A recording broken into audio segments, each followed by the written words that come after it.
Ser podcast. Hola, soy Javier Ruiz y esto es Hora 25 de los negocios. Hoy un negocio. Se inaugura Arco, negocio del arte. Este es el ambiente en Arco, una feria de arte que vuelve con todas las de la ley. En la que hay gente, en la que hay mucho de lo presencial, pero en la que el negocio empieza a estar en lo virtual. Hemos vuelto a escuchar voces en Arco como... He visto cosas muy diferentes, he visto otras que son más continuistas, supongo que repiten muchos artistas, pero hay cosas, por ejemplo, acabo de ver una obra en movimiento en el suelo que me ha gustado muchísimo. También estoy viendo cosas que no están tan mal. Por ejemplo, he visto ahí unos platos que me han interesado, que salen pues terroristas, guardias civiles... El negocio del arte mueve a fecha de hoy 1,4 billones de dólares. Es el equivalente a PIB español anual. Que me ha gustado, aunque hasta que pondría en mi casa. Este es mi primer año que vengo a Arco, nunca había venido y siempre he tenido muchísimas... El 55% de ese negocio se hace en Estados Unidos. El 28% se hace en Asia y en torno a un tercio se hace aquí, en la Unión Europea. Es un negocio, obviamente, para ultra ricos. Dentro del mundo, las salas y demás, sí, porque al final concentras. Y aunque hay compra de pequeñas fortunas, de medianos artistas, el negocio del arte es un negocio que es millonario en lo presencial y que está estallando también en lo virtual, que va más allá de esto. $160 million, Brett. It's yours. Sotheby's, Christie's y Phillips, solamente esas tres casas de subastas han superado la barrera de los $1.000 millones en ventas online. Por primera vez en la historia se cruza ese umbral de los $1.000 millones. El año anterior a la pandemia se habían vendido por Internet 168 millones de obras en arte. 168. El crecimiento es de un 700%. E insisto, los grandes clientes son las grandes fortunas. Hoy el ambiente en Arco vuelve a ser un ambiente más o menos normal. Volvemos a ver pasillos llenos de gente. Por esos pasillos estaba Pepa Blanes. ¿Qué tal? Muy buenas noches. Hola, ¿qué tal? Buenas noches. Pepa, déjame que te pregunte primero por lo convencional, luego hablamos de lo importante, luego hablamos de los NFTs. Convencional, ¿cómo ha sido? ¿Cómo es? Bueno, pues Arco es un sitio donde convergen dos cosas. Por un lado, la parte económica, que es de lo que venís hablando, pero por otro lado, la parte friki, ¿no? Hay pues frutas colgadas en una pared que valen 7.000 euros si se considera una obra de arte. Hay un Miró que valorado en 2 millones, que era un espectáculo verlo. Ahí es como, tiene un ambientillo un poco curioso, ¿no? Pero vamos, si quieres que nos centremos en lo importante, en lo económico, que es un poco lo que todos los galeristas y todos los compradores están haciendo hincapié, pues claro, es que Arco es la feria que va a servir para que el mercado se reactive, ¿no? Digamos que un 40% de caídas en las ventas de todas las galerías durante la pandemia no se han recuperado del todo, el 80% de las galerías dijo que sufrió pérdidas en esos años y claro, pues después de la edición descafeinada de 2021, que fue en julio y que fue un poco de, pues ver un poco cómo funcionaba la cosa, este 2022, este Arco, este 40 aniversario más uno, como lo llaman, pues es el momento en el que todo el mundo quiere comprar, quiere vender, veremos luego lo que pasa, ¿eh? Pero bueno, digamos que de alguna manera sí que están como los ánimos casi como en 2020, o sea, incluso esperan que las cifras de visitantes y de compras pues sean cercanas a esos datos. Hay una cosa, sí que han venido extranjeros, sí que hay muchos extranjeros, sí que hay países de Latinoamérica, pero todavía algunos países como Brasil, pues a causa de la pandemia no han podido venir de la manera en la que venían antes del COVID, ¿no? Hay también un nuevo perfil del comprador, nos estaban diciendo, nos decían que es gente más joven, que se ha acercado al mundo del arte durante la pandemia, se alejó... Con no tanto dinero, ¿no? Con no tanto dinero y quizá no tanto con ese objetivo de coleccionar o de tener, sino de disfrutar del arte, ¿no? Nos decían que es gente que a lo mejor tenía un poder adquisitivo alto, evidentemente estamos hablando de bastantes ceros, ¿no? Y de obras de arte que no es algo de primera necesidad, pero que no pueden viajar, a lo mejor no han comprado tanta ropa porque no estaban saliendo y, bueno, pues de repente optaban por tener obras para decorar su casa o por probar invertir en otros negocios, ¿no? Y ese es un poco el perfil de ese nuevo comprador, ¿no? Hoy esto es lo que tenemos en el arco convencional. Yo con mucho cinismo digo, lo importante es el dinero. No, lo importante es el arte, seguro. Pero este es el espacio del dinero. Así que hoy hablamos de esto y hablamos de esa otra parte. Los NFTs. Pepa, no te vayas, que antes de que te pregunte por lo digital, vale. Vamos a explicar lo digital, vamos a explicar qué son esos NFTs.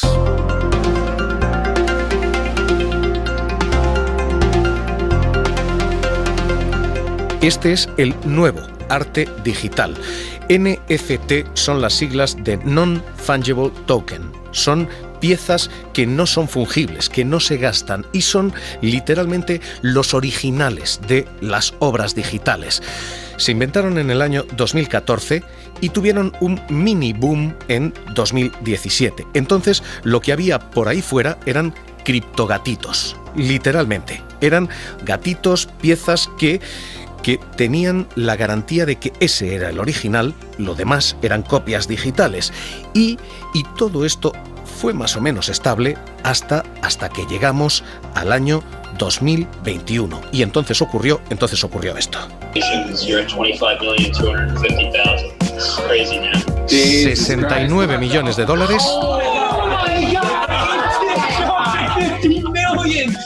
69 millones de dólares por una obra digital y de repente los NFTs, esos piezas digitales empiezan a convertirse en objeto de compra, de venta, hasta el punto de que el comprador del NFT más caro del mundo, Vinay Chandrasekaran, dice literalmente que es el principio de una tendencia en el arte.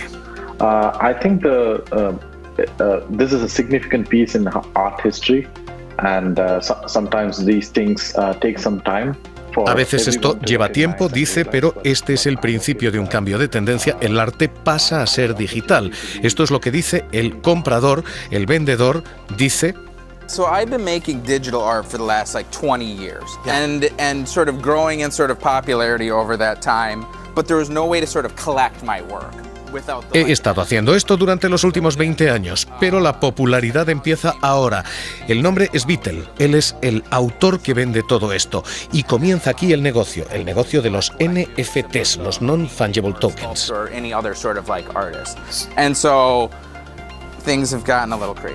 ¿Cómo funcionan? Básicamente, son la prueba, el certificado de que esa obra digital es la primera obra digital y se hacen registrando esa obra con blockchain, con Ethereum, con una moneda digital. Esa obra tiene una tarifa que se llama gas y con esa tarifa y con ese Ethereum uno pasa a ser propietario del código de encriptación. Es decir, uno pasa a ser el dueño del original de esa obra. Se pueden replicar, pero uno tiene el primero de esos elementos. Y la explosión de precios ha sido absolutamente escandalosa. El primer criptogatito se vende por $1.300.000. Uno de los mates de LeBron James se vende por $210.000. Y el primer tweet del creador de Twitter se vende por casi $3 millones. Beeple, el hombre que vende el NFT más caro del mundo, admite, estos precios pueden ser una burbuja. Is it a bubble? I think there is a very good chance. There could be a bubble. We sort of value probablemente sí, probablemente hay una burbuja. Digamos que valoramos las cosas cuando todo el mundo las quiere y ahora el mundo dice todo el mundo quiere NFTs. So it's sort of like saying, do you think a web page is valuable? Well, I don't know, it could be. It could be. Puede ser una burbuja. Pero esto es lo que estamos escuchando en Arco. Y en Arco, los NFTs, son la gran novedad y el gran negocio. Lo hemos escuchado. Hay personas que decían... Hay personas que hacen grandes negocios y compran arte tangible, arte que puedes tocar, que puedes colgar, escultura, pintura. Bien, hay personas que trabajan con criptomonedas. Pepa Blanes, hay hasta 4 puntos de venta de NFTs en Arco este año. Sí, hay 4 galerías que tienen cada una de ellas un NFT, como dicen en Arco. Aquí nos han reñido a todos.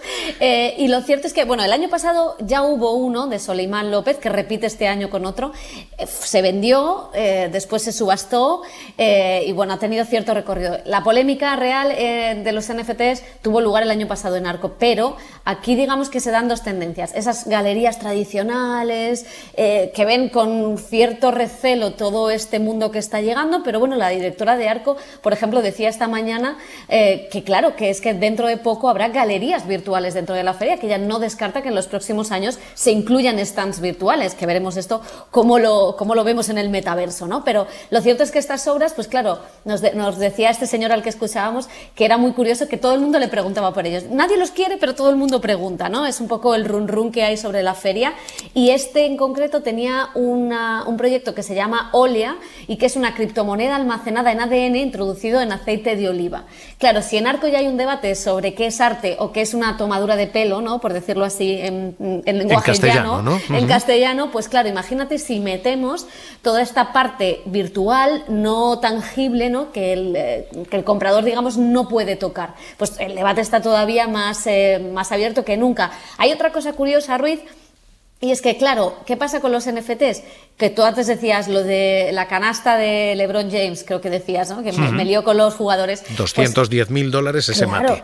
Ese mate no está regulado qué puede ser arte, dónde se puede subastar, cuáles son los límites, cuando el otro tipo de arte sí tiene una regulación, ¿no? Entonces hay muchos galeristas, sobre todo los más jóvenes, que sí piden que el mercado se regule, esta contradicción, ¿no?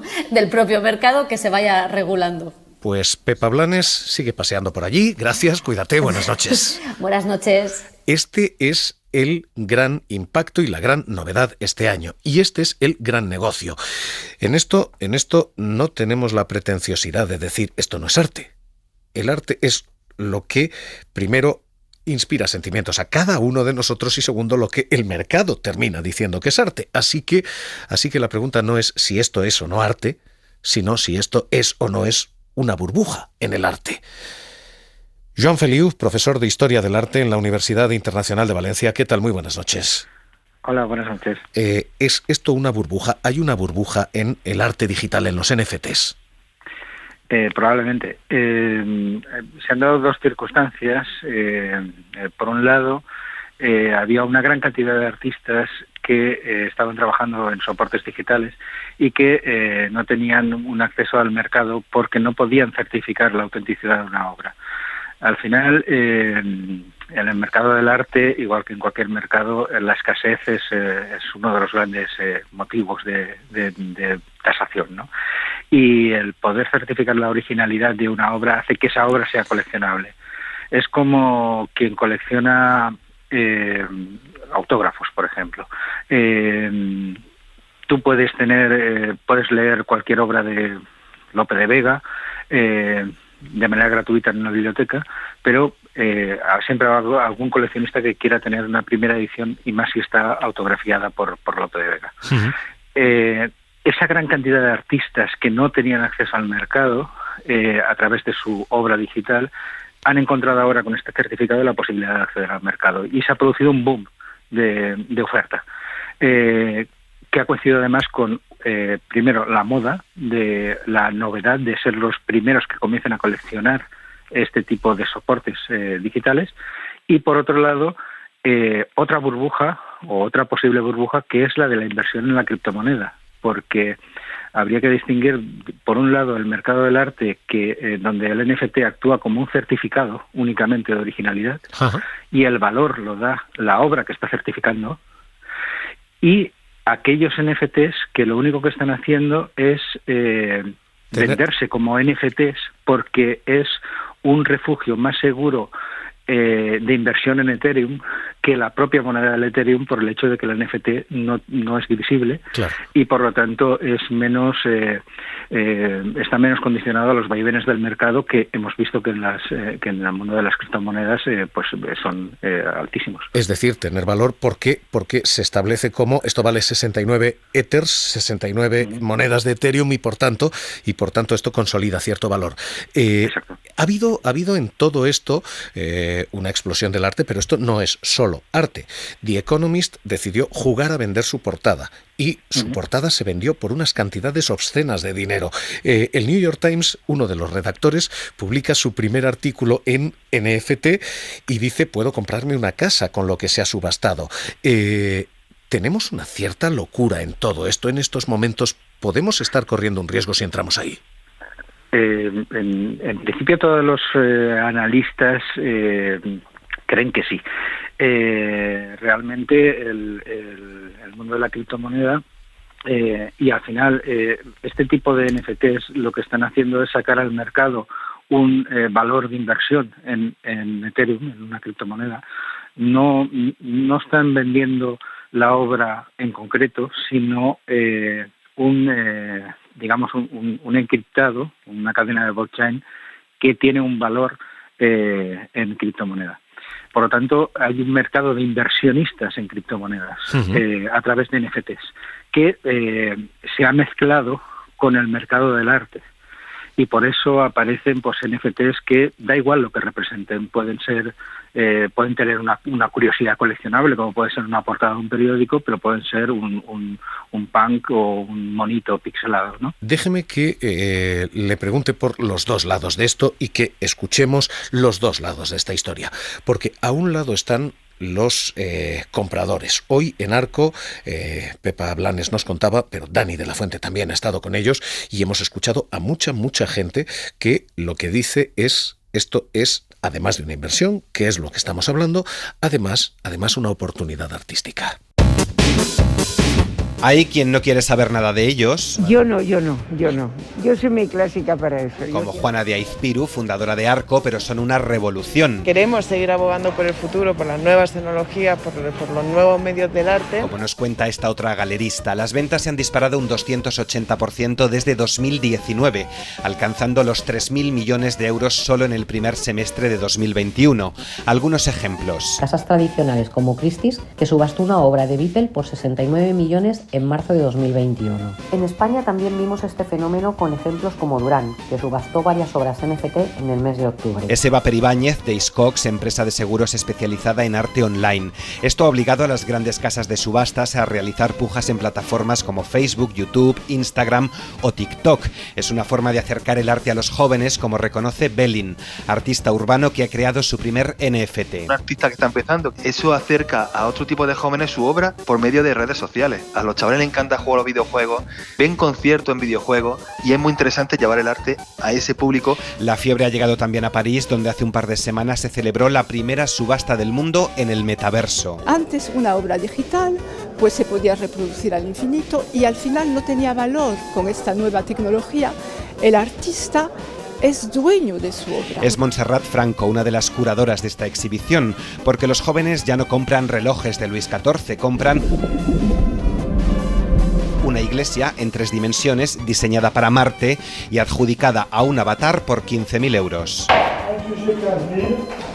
Los NFT han atraído también a los ciberdelincuentes. En la mayoría de los casos se han robado las carteras completas de los usuarios, es decir, todo el conjunto de las obras NFT que albergaban en las plataformas. Aunque la tecnología blockchain de la que dependen es a priori segura, los NFT tampoco escapan a las técnicas clásicas de ciberdelincuencia, basadas en la ingeniería social y sobre todo en aprovechar errores humanos de los usuarios. Pérdidas que van desde unos cientos de miles de euros a un robo de más de 100 millones en el mercado de NFT de videojuegos Vulcan Forged.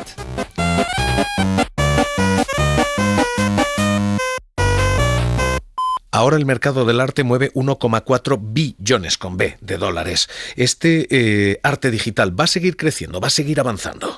No, ya estamos viendo cómo las tasaciones y los índices de venta de las obras de arte digitales están retrocediendo y acomodándose un poco al valor del mercado. Eso significa que una obra de una fotografía digital determinada pueda valer X dinero, X Ethereums, y una obra muy significativa, como podría ser, por ejemplo, una primera grabación de una intervención de Esther Ferrer, por ejemplo, pues valdría muchísimo más dinero. Es decir, para el mercado del arte, poco a poco el NFT lo único que va a ser un certificado. Y va a ser la obra lo que tenga un valor determinado dependiendo de la trayectoria del artista, de los propios mecanismos del mercado del arte. Y al margen continuará habiendo esta manera de certificar obras o elementos no tangibles que al convertirlos en coleccionables son además una posibilidad de inversión. Pero creo que poco a poco se irá separando. Joan Feliu, profesor de Historia del Arte en la Universidad Internacional de Valencia, gracias por estar con nosotros aquí esta noche en Hora 25 de los Negocios. Un abrazo. Un abrazo, un placer. Gracias. Esta es, la parte de los compradores y esta es la parte del negocio. Pero no es la única parte. Hay una parte de vendedores, artistas que han encontrado aquí. Cam Rackham lo contaba en el Wall Street Journal. NFTs have massively changed my life. I didn't plan for that or expect that. Una forma de cambiar su vida. Y quienes son artistas, Pablo Anzola ha estado con ellos, han encontrado en todo esto una enorme veta de negocio. Hola, este jueves saldrá a subasta la primera portada NFT en España en Makers Place. Es Javier Arrés, un pionero criptoartista granadino Tecnotalento Made in Spain, que anunciaba así hace unos meses la subasta de un diseño para la portada de una revista, la primera en España que se vendió como un NFT. Y no te pierdas el final de la subasta. Y que alcanzó los 23.000 euros. Su andadura empezó en 2017, no sabía qué era el criptoarte, diseñaba algo así como dibujos digitales que empezaron a interesar a los coleccionistas. Pero ¿cómo los vendía sin que perdiesen exclusividad? No valdría un pendrive porque los activos serían entonces perfectamente replicables. La solución pensó lanzarse a los NFT. El gran coleccionista y BitBus es una persona importante dentro del metaverso. Me tiene dedicado un mini museo. Y es ahí, en esos incipientes universos digitales, donde ya ha vendido y expone algunas de sus obras. Y en fin, no siempre se tiene que acceder, por ejemplo, con las gafas de realidad virtual. Si pasean por allí seguro encuentran alguna obra mía en alguna galería. Son activos digitales únicos y replicables. Puede hacer cualquier locura que te lo permita. Diseños virtuales animados, por cierto, con mucho color, que van desde peceras, guitarras o edificios hasta réplicas distorsionadas de obras muy conocidas. Y mi versión de las obras icónicas del Toro Osborne, El peine del viento de Eduardo Chillida. Puede que todo sea una burbuja, dice, pero cree que no.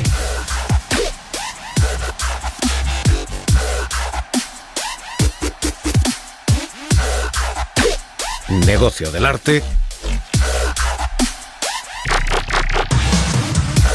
Hora 25 de los negocios. Seguimos.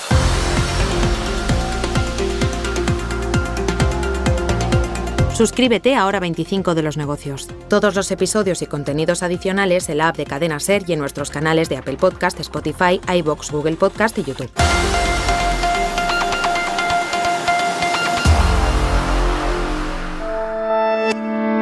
Cadena SER.